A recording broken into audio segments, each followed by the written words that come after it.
เบิ่งปากเป็นยังคือเลือดออกฮะสติกบ่สติกบ่คือตื่นเลยเจ้าฮะสบายดีกันสบายดีสบายดีกัน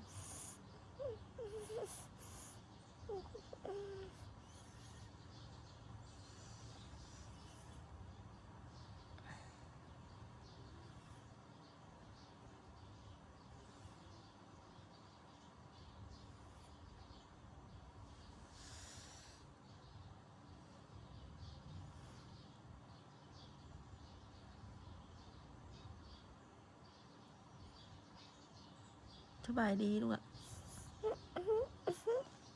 ไป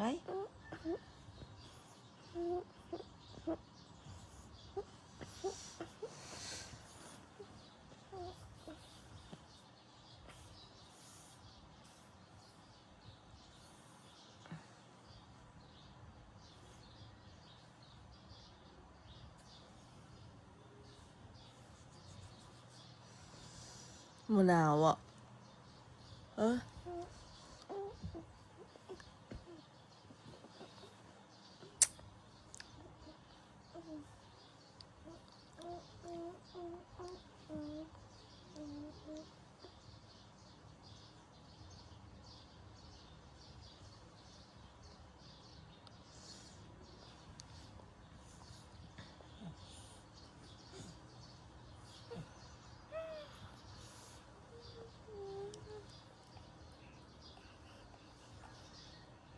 ชื่อร่มดีฮะยิ้มเปื่อยเฮ้ย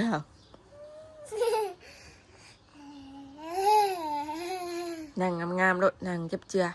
หมอนั่งเป้ขายแล้วนั่นน่ะ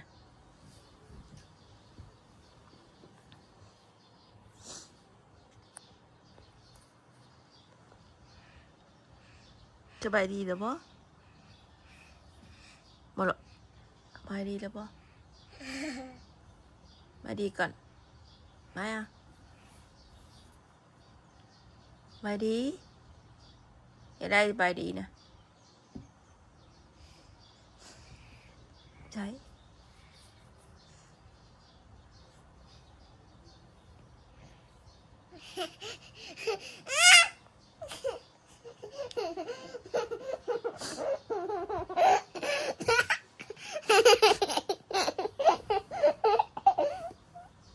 บ้าพอวาดผู้ชายตื่นมาคือบ่เห็นฮะพอจะผู้ชายพอบ้าเอาน้ำมากินไหมลูกไปเอาน้ำมากินไปสิอึ่งกันไปเอาน้ำไป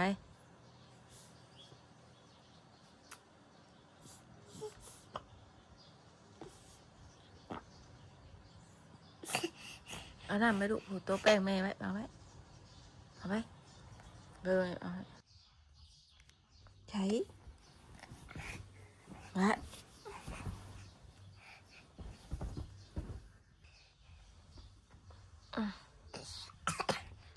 พอวัดอยู่ใส่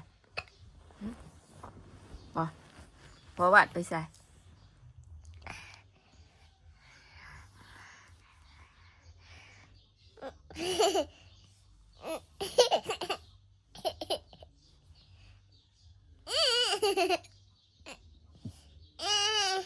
ชื่อลมดีฮะ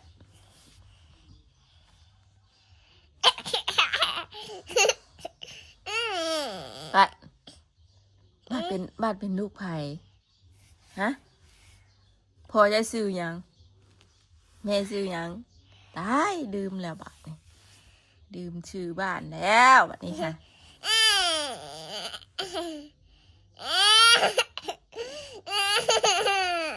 เอาบอกแม่อยู่อ่ะบ้านเป็นลูกไผ่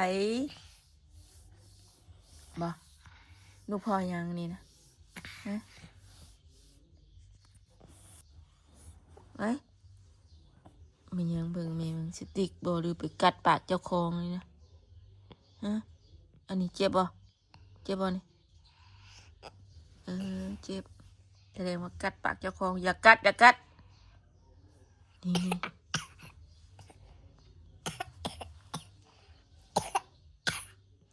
วาสนาอยู่บ้านไหนเด้นี่บอกบ้านหยังดื่มแล้วจักนี่เบาอยู่บ้านหยังบ้านหยัง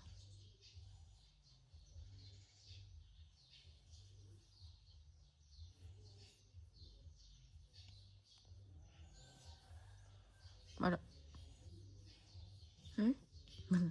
มันประกาศยังนะอ้าวตื่นมามีแต่หัวกับหัวบ้านนี่เป็นยังลูกก่อนบ้านนี่ว้าเป็นอีช้างนะมันนี่ตื่นมามีแต่หัวกับหัวนี่ถึงหมังหัวแล้วมือนี่เบิ่งเพลง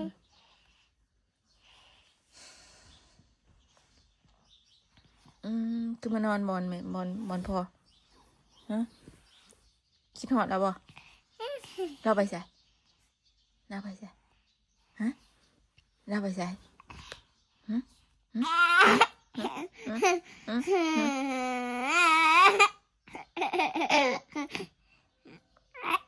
เราไปใส่ลูกเราไปใส่พอบุญบาทนะฮะ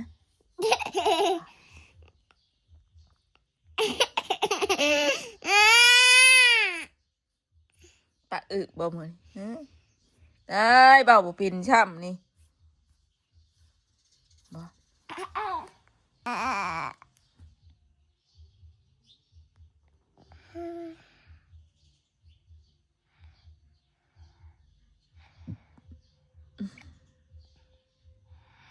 เสียงยังนะ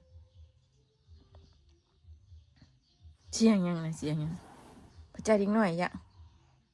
บ่ฮะให้เพิ่นจับบ่ดิ้งหน่อยดื้อบ่ดิ้งหน่อยฮะดื้อบ่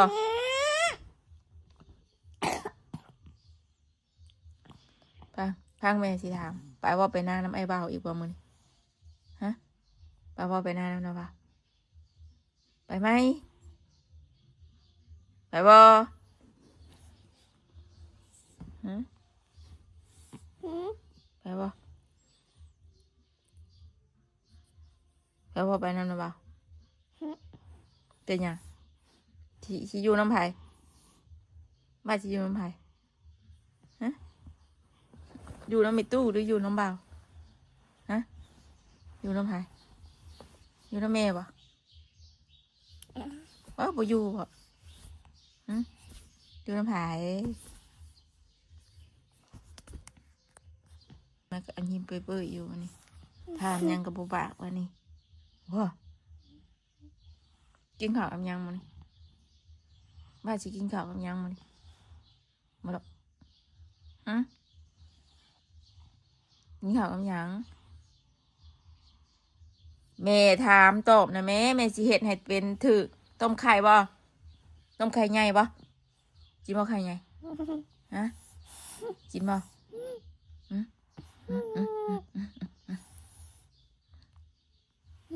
แม่หามากินบ่กินบ่ไข่เดี๋ยววะกินบ่ไข่บ่ายกินข้าวกับยังชาบอกแม่นะแม่ฮะโบเว้าแนวนี้นะเว้าออกมามันแจ้งแม่เว้านะแม่บ่มักเว้าอยู่หูคอนะเว้าจับเจือบ่แม่นปากอึกแล้วบ่ฮะเว้ามึงอยู่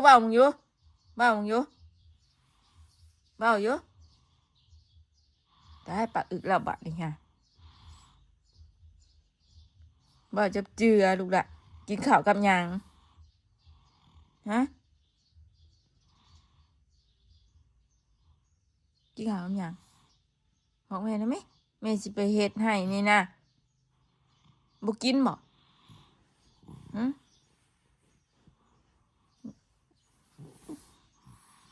งอกแม่อย่างนี้นะตอบนะแม่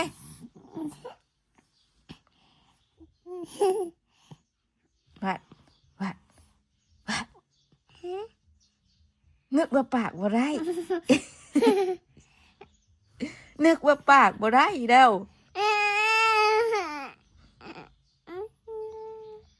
ดูสิกินข้าวยังฮะ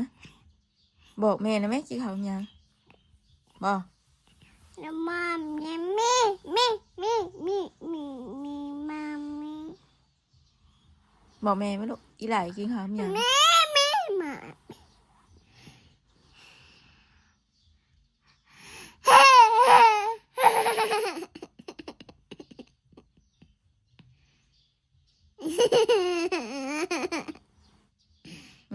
ไม่อยากกินข้าวยังลูกบอกแม่ไหมแม่เห็ดบ่ถึกเด้ไปสินะ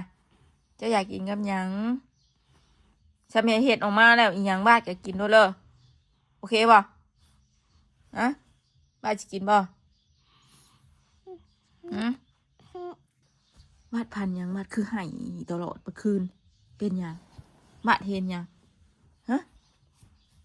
บ่ฮะ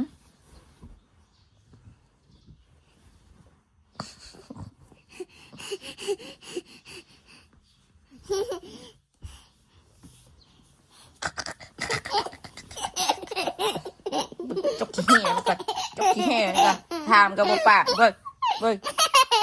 เว้ยห้องเป็นปะโดยพอได้จ้ะ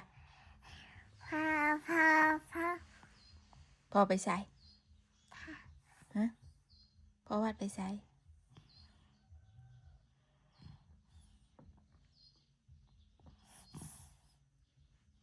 ยิ้มบุยบุยอยู่นี่นะ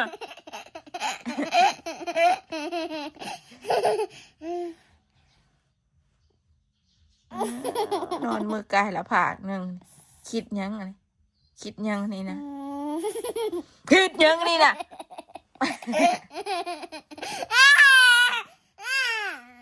คิดฮอดไผนี่นะนอนมือกายละผากคิดฮอดไอ้บ้าวก่อนพระพังไม่ถามมือวานนี่อยู่กับตู้หายบอเบาได้หายบอเบาดีๆเบาดีๆหายบอบ่มีไผให้ระเบาเพลงบอเพลงบาดบอฮะระเบาเพลงบาดบอมีตู้ได้เพลงบาดบอบอไผเหี่ยวจะชงมาบอกพอตู้มีตู้มือวานนี่นะฮะบ้านคือบ่บอกมีตู้บ่หรอกฮะ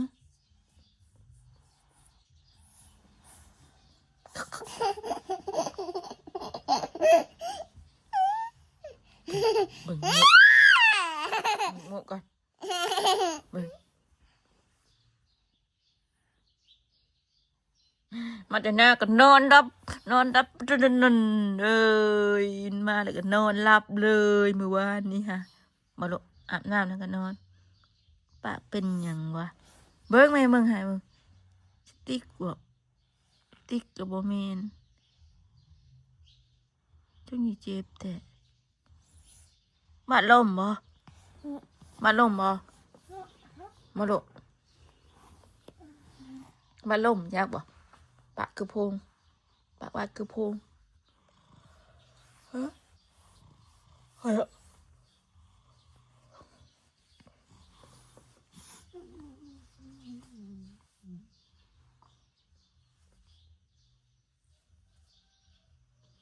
ไก่ปลุกบาดเลยตื่นนะแม่บาดเอ้ยวะลุกนะแม่บาดเอ้ยยิ้มเปื่อยอยู่นี่ไอ้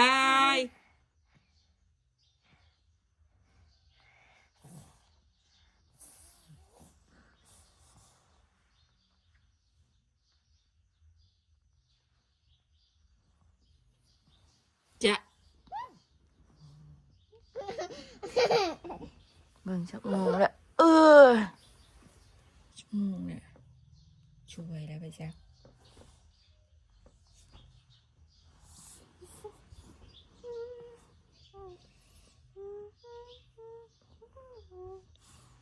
ว่าอยากไปดินใช่บาดมันนี่คุมไปแล้วบาดเองมันคุมไปแต่เช้าแล้วมันคุมไปแต่เช้าแล้วโอ้ยบาด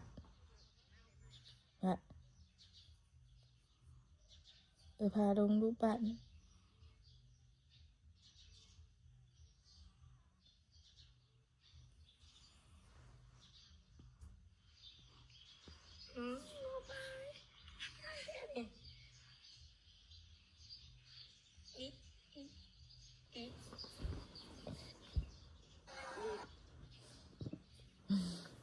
หยุด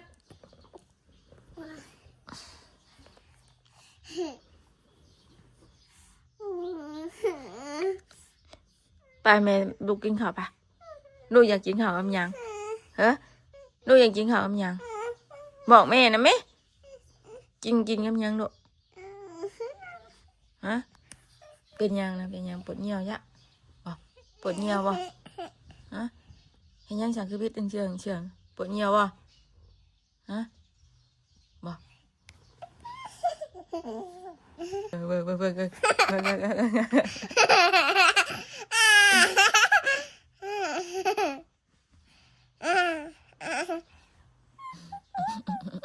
บุกปะลูกขอจักเป็นอหย่างตื่นนอนมาบันเลงจึงครึ่งสงสัยกัดนาเนี่ยชี้จักบ่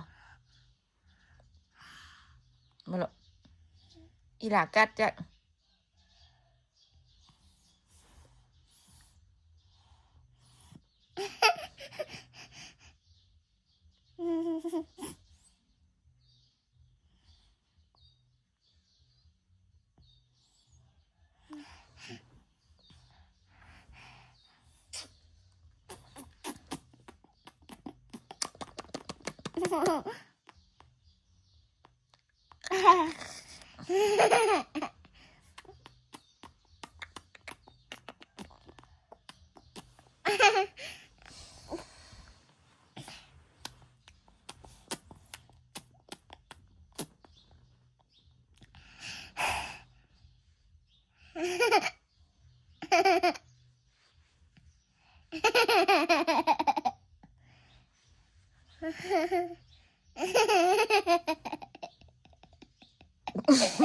เป็นอีสานอันนี้นั่นมันไม่ให้พอปากนะมันห่วยเอกอยู่อย่าเฮ็ด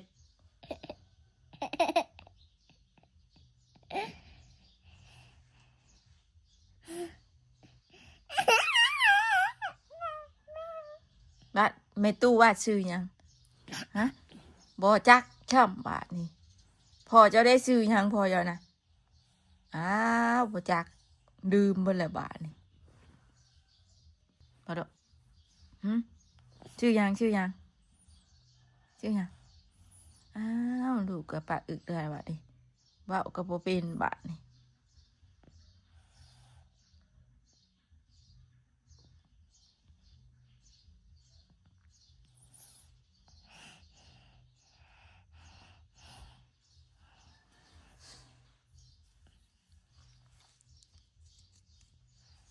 พะลุกไปลุก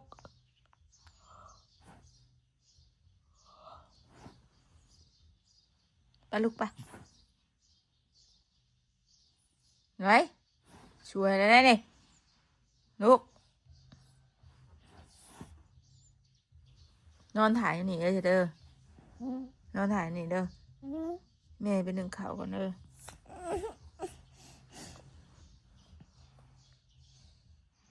บาดไปเมืองก็ไกลถ่ายเลยเด้อเด้อแม่สิไปนึ่งข้าวปัดเฮือนบาดท้องนุท้องนุก็ไกลอยู่ท้องนุก็ไกลเมื่อไหร่มึงก็ลืมหมดเลยตื่นมาก็ลืมหมดเลยนี่นะบ่ไผสิพังออกเบ้าแนวนี้ฮะบ้าดีอึ๊บเอาวะเอาเจี๊ยบเลยเอาลุกไปลุกไป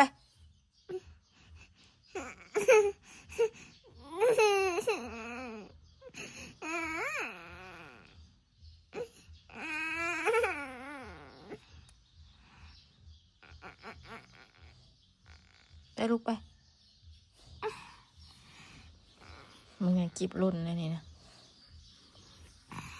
ไปอย่ากัดมันแม่บอกอยู่กัดอีกเลยเลือดออกนะฮะ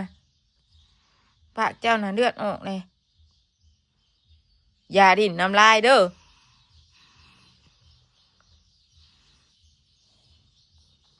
มาสบายดีก่อนค่ะป้าสบายจบคลิปเพียงเท่านี้ก่อนป้าลุงเอ้ยขอบคุณหลายๆ ที่เขามารับชมเด้อเนาะนี่ก็จะขอจบเพียงสำนี้ก่อนไปแล้วสบายดีสบายดีกันหนูไปดีบะสบายดีสบายดีตอนเช้าเลยป้าลุงค่ะอ่ะเอาไว้เอาไปดีเอาสบายดีนะแม่มาสิเอาทุจ้ากันหนูทุจ้ากันทุจ้าเร็วทุจ้ามืองามๆแบออกมามือค่ะทุจ้าทุสบายดี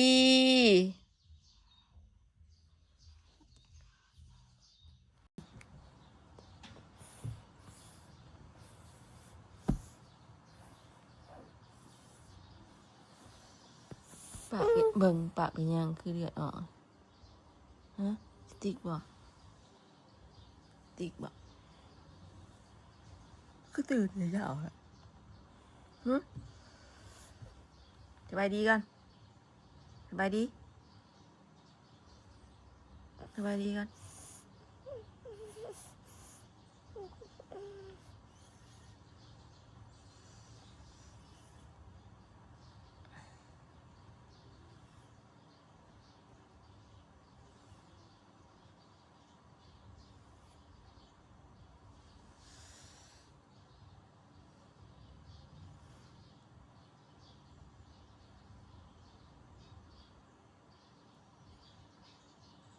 สบายดีลูกอะ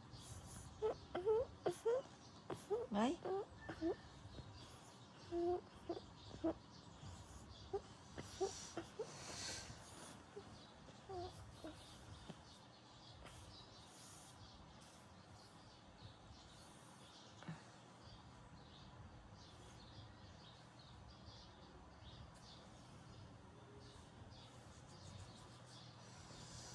มะนาวอ่ะ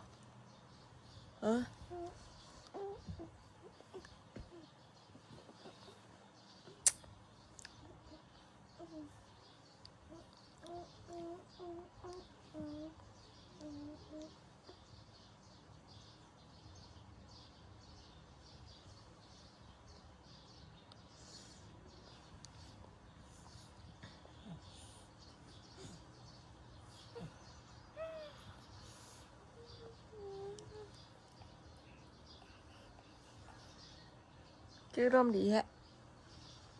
ยิ้มเปิดเฮ้ย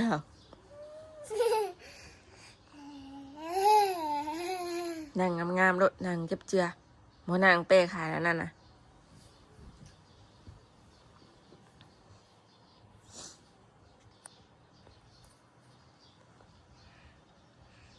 สบายดีหรือเปล่าบ่หรอกสบายดีหรือเปล่ามาดีก่อนมาอ่ะบายดีอย่าได้บายดีนะใช่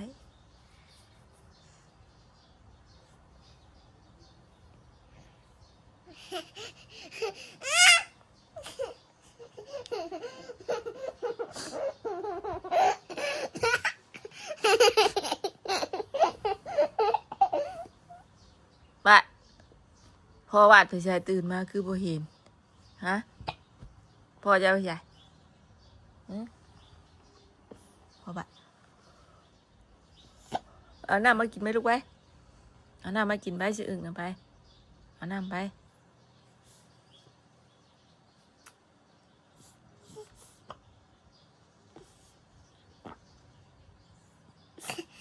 เอาน้ำไปลูกหูโต๊ะแป้งแม่ไว้เอาไว้เบอร์เอาใช้มา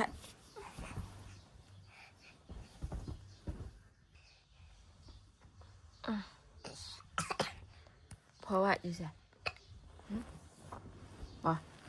พอวัดไปใส่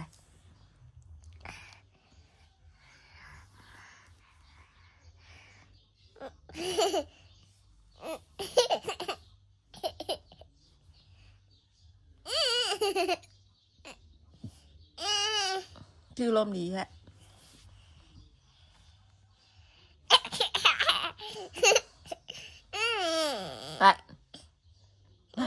เป็นลูกไผ่ฮะพ่อจะซื้อหยังแม่ซื้อหยังตายลืมแล้วบัดนี้ลืมชื่อบ้านแล้วบัดนี้ค่ะ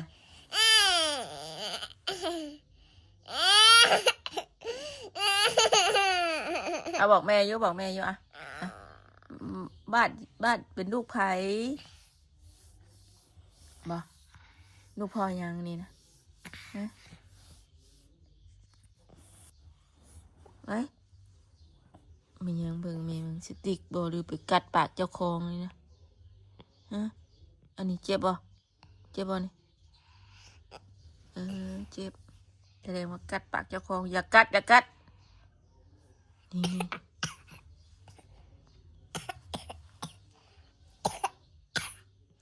วาสนาอยู่บ้านไหนเด้นี่บ่บ้านยังดื่มแล้วจักนี่เบาอยู่บ้านยัง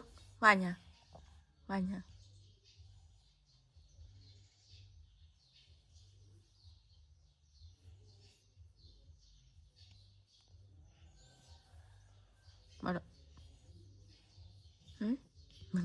มันประกาศยังนะอ้าวตื่นมามีแต่หัวกับหัวว่ะนี่เป็นยังลูกก่อนว่ะเลยว้าเป็นอีช้างแล้วมันนี่ตื่นมามีแต่หัวกับหัวนี่ถึงหมังหัวแล้วมือนี่มึงโอเค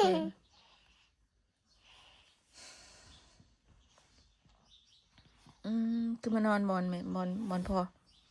ฮะคิดหอดแล้วบ่เราไปใส่ฮะเราไปใส่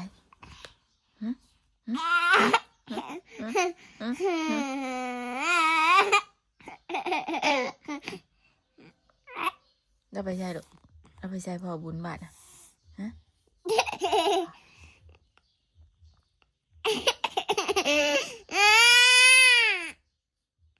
ปะอึบ่เหมือน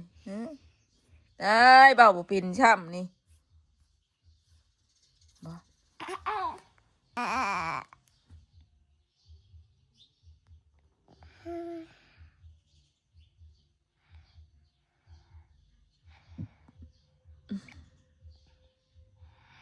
เสียงยังนะเสียงยังพระเจ้าดิ้งหน่อยยะบ่ฮะให้คนจับบ่ดิ้งหน่อยดื้อบ่ดิ้งหน่อยฮะดื้อบ่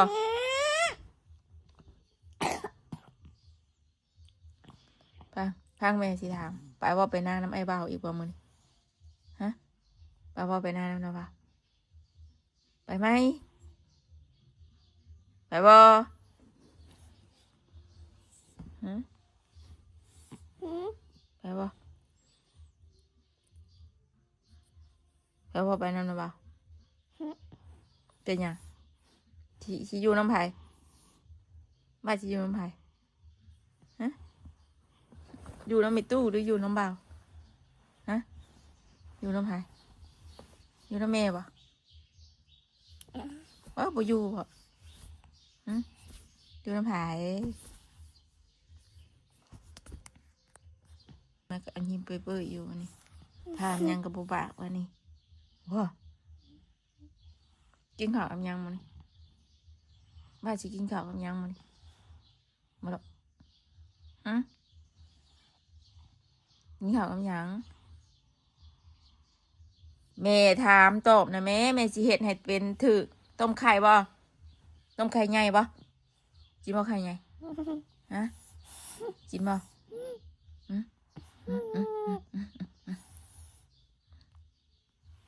แม่ถามมากินบ่กินบ่ไข่เดี๋ยววะกินบ่ไข่บ่ายกินข้าวกับยังชาบอกแม่นะแม่ฮะโบว้าวแนวนี้นะว้าวออกมามันจริงแจ้งแม่ว้าวนะแม่บ่มักว้าวอยู่หูคอนะว้าวจับเจือโมแม่ปากอึกแล้วบ่ฮะว้าวมึงอยู่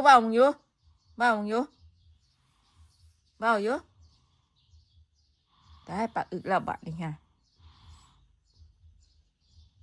ว้าวจับเจือลูกละ กินข้าวกับหยังฮะกินข้าวกับหยัง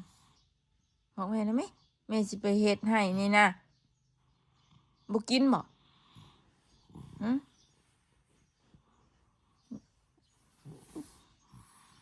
งอกแม่ยังนี่นะตอบนะแม่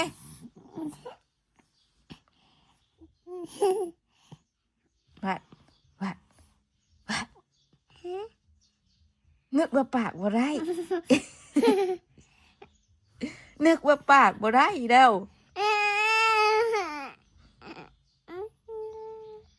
ลูกจะกินข้าวกับหยังฮะบอกแม่นะแม่กินข้าวกับหยังบอกมัม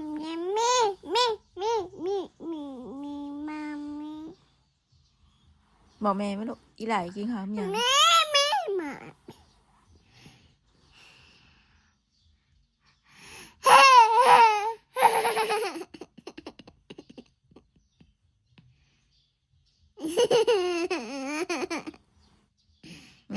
ไม่อยากกินข้าวกับหยังลูก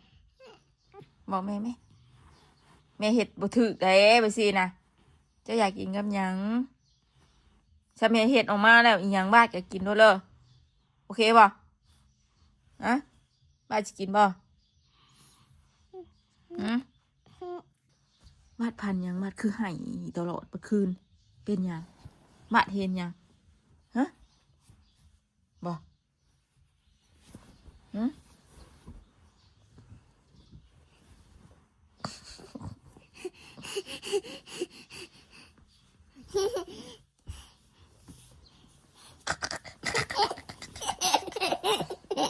จกขี้เหี้ยมันก่อนจกขี้เหี้ยมันก่อนถามกับบ่ปากเบิ่งเบิ่งห้องเป็นปะเลยพ่อได้จ้ะพ่อไปใส่ฮะพ่อวาดไปใส่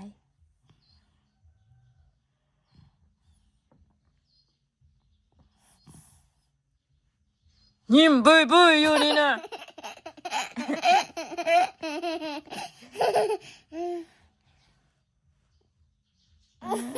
นอนมือกายละผากหนึ่งคิดยังอะไรคิดยังนี่นะคิดยังนี่นะ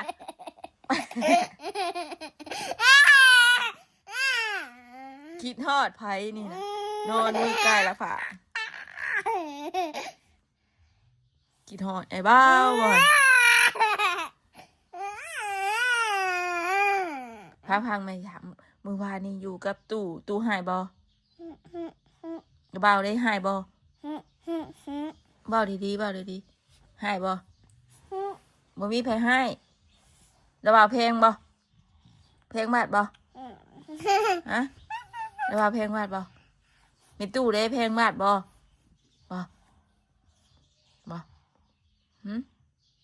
พายเงียจะชงมาบอกพอตู้เมตู้มือวานนี่นะฮะบ้าคือบอกเมตู้บ่หรอกฮะ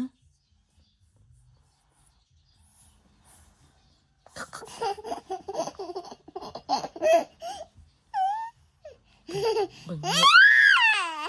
โง่ก่อนเบิ่ง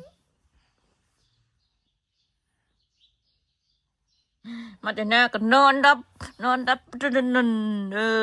ยมาแล้วก็นอนหลับเลยเมื่อวานนี้ค่ะมาลุอาบน้ำแล้วก็นอนปากเป็นยังวะเบิ่งไหมมึงหายมึงติ๊กกับโบเมนจังยี่เจ็บแต่บาดลมบ่มาลุ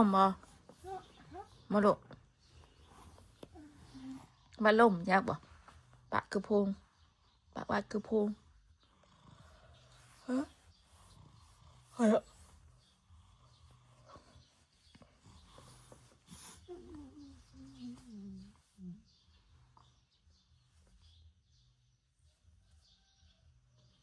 ไก่ปลุกบาดเลยตื่นนะแม่บาดเอ้ยวะลุกนะแม่บาดเอ้ยยิ้มเปื่อยอยู่นี่ได้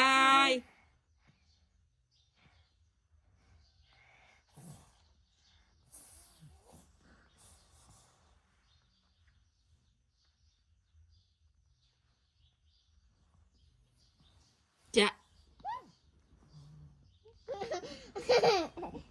มึงชักโมงแล้วชั่วโมงเนี่ย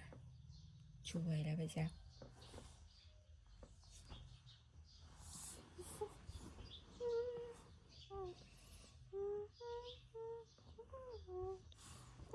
อยากไปดินแถวบ้านมันนี่คุ้มไปแล้วบ้านมันคุ้มไปแต่เช้าแล้วมัน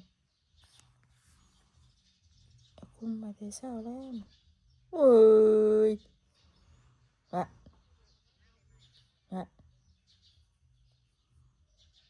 พาลงรูปบ้าน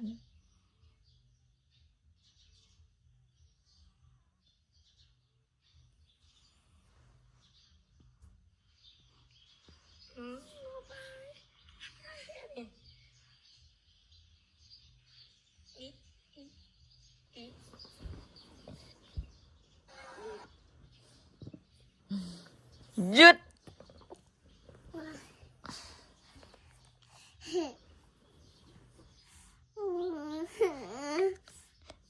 ไปแม่ลูกกินข้าวปะลูกอยากกินข้าวกับยังเฮ้ลูกอยากกินข้าวกับยังบอกแม่นะแม่กินกับยังลูกฮะเป็นยังนะเป็นยังปวดเหี่ยวยะบ่ปวดเหี่ยวบ่ฮะเห็นยังฉันคือพิษเชิงปวดเหี่ยวบ่ฮะบ่เบิ่ง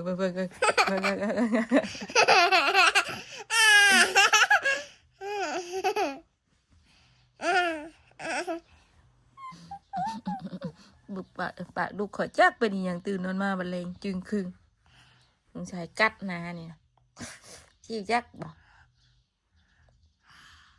มาหรอกอีหลากัดจัก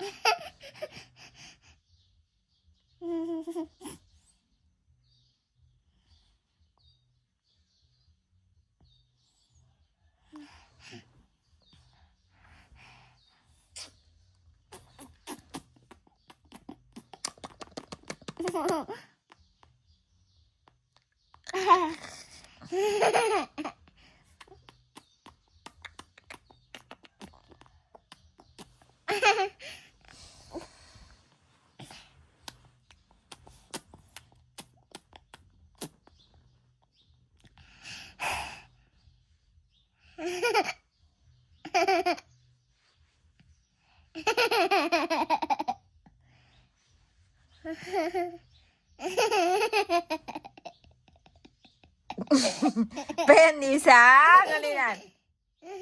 มันไม่ให้พบปากนะมันห่วยเอกอยู่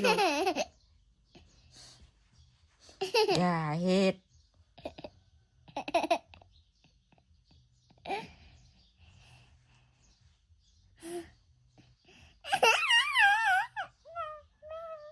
บัดไม่ตู้ว่าซื้อยังฮะบ่จักช่ำบาทนี่พอเจ้าได้ซื้อยังพอเจ้านะ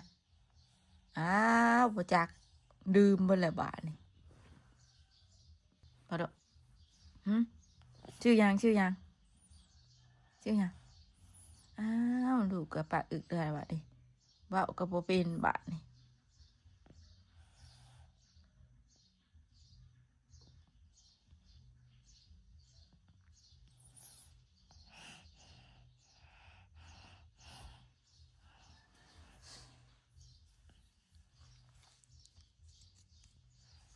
พะลุกไปลุก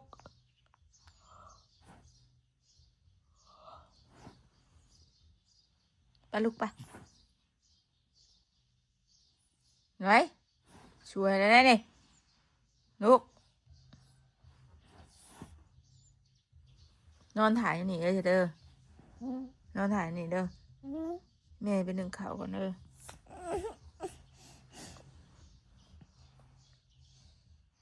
บาดไปเมืองก็ไกลถ่ายเลยเด้อ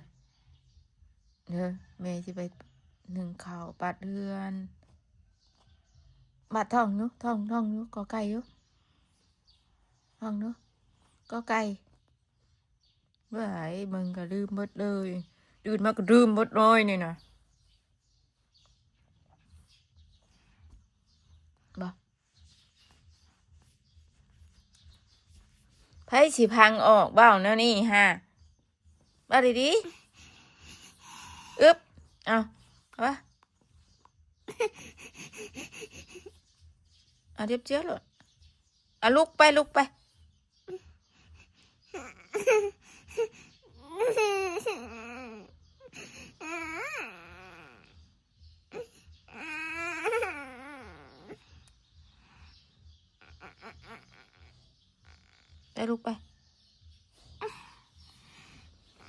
มึงไงจีบรุ่นนะนี่นะ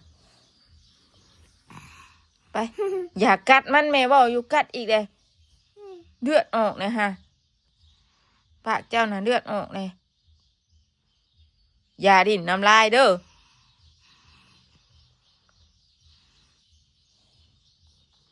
มาสบายดีก่อนอย่าไปจะไปจบคลิปเพียงเท่านี้ก่อนป้าลุงเอ้ยขอบคุณหลายๆที่เขามารับชมเด้อเนาะคลิปนี้ก็จะขอจบเพียงเท่านี้ก่อนไปแล้วสบายดีก่อนหนูไปดีบายสบายดีตอนเช้าเลยป้าลุงค่ะ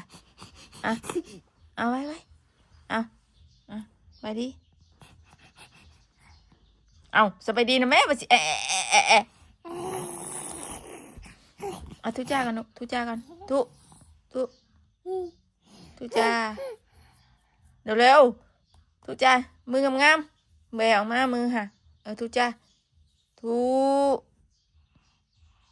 สบายดี